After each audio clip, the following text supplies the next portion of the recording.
Good day mga idol at isang pagpalang araw po sa ating lahat. So silipin natin yung routine naman natin everyday ano po. So basta umaga, ganito po yung inano natin. Inaanda natin yung merienda para sa tropa ano po. So ito na inaanda natin, mga soft drinks lang naman po ito. Malaga din pong mga yan mga idol. At pakonsuelo po para sa ating mga kasamang nagtatrabaho ano po. So dito na natin kinukuha yung pamerienda natin sa tropa sa tindahan ni Macy's. So libre naman po yung snack ng ating mga kasama ano po. Yan o.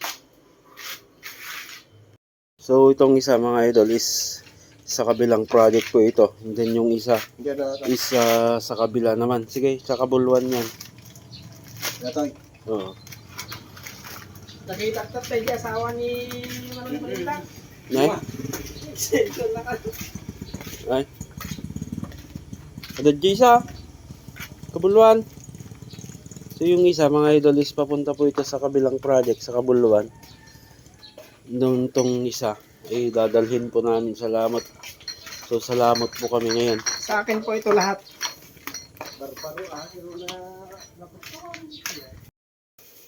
Okay, so paalis na tayo ano mga idol.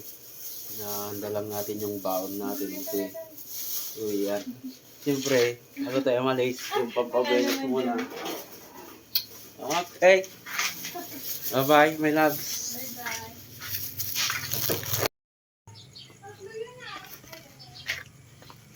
Okay yan mga idol, so paalis na kami. 3 hours later. Yun mga idol, so nandito na nga tayo sa Lamot ano po. So dalawa po yung project na hawak natin ngayon.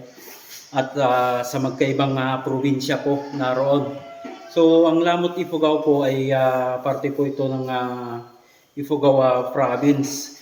Then yung isa sa project natin sa Kabuluan po ay Nueva Vizcaya naman po yun kung saan tayo naroon ano po. So dahil lamang po tayo dito, higit isang oras kung tricycle yung biyahe. Kulang-kulang isang oras pala mga idol yung biyahe pag nandito tayo ano. So limited yung nakapasok na tropa dito ano mga idol, sapagkat may nararamdaman po sila. So halos tatlo lang po yung nakapasok ngayon dito sa ating project dito, sapagkat painting lang naman yung ginagawa dito mga idol. Pero yung mga kasama natin ay tinamaan po ng karamdaman, hindi naman po naiiwasan yon. Kaya pinagpahinga muna natin sila para ano, mas maayos silang makapagtrabaho pag wala po silang nararamdaman or healthy ano po. So silipin natin yung mga nangyari na dito sa ating project po dito ano po. Yan mga idol, so silipin natin itong mga rooms. So nakapag-simula na tayong magkulay ano. So sa kisame lang po yung pininturahan namin. Then sa walls ay dati na po ito ano. Yan. So itong kulay natin dito sa kisame mga idol is cream po ito. So nasa family ng mga cream, Tinkerbell po itong kulay natin dito. Tinkerbell. Yan. Then silipin pa natin tong isa no. Yan, itong mga rooms ay na pinturahan na natin. So yung mga kornesa na lang po diyan sa mga rooms. Yan, tapos na rin po dito. So yung tatlong room ay tapos na po ano. So nandito na tayo sa may hallway. Hihilamusan din natin ito mga idol, itong wall na ito. May dati na pong itong pintura. Hihilamusan natin, babaguhin natin yung pintura.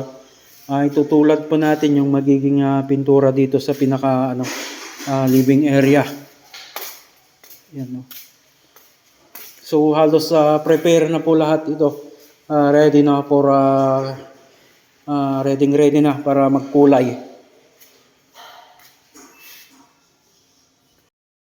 Idol, yung isa sa mga nakita kong problema po dito, ano po, kaya pumutok yung iba sa kisame, nagkakaroon ng hairline crack. Itong mga dati ay yung spandrel po, ano, na kulang po yung pasingawan niya. Tingnan natin yung spandrel, mga idol. Doon po talaga nagka-problema dito. Yan, so sa ibs po ito ng bahay, mga idol. So hindi po kami yung nagkabit ng spandrel. Yan, so nasa dulo po yung kung makikita nyo po. Medyo malayo. Kung nakikita nyo po yung butas niya ay kalahati lamang po.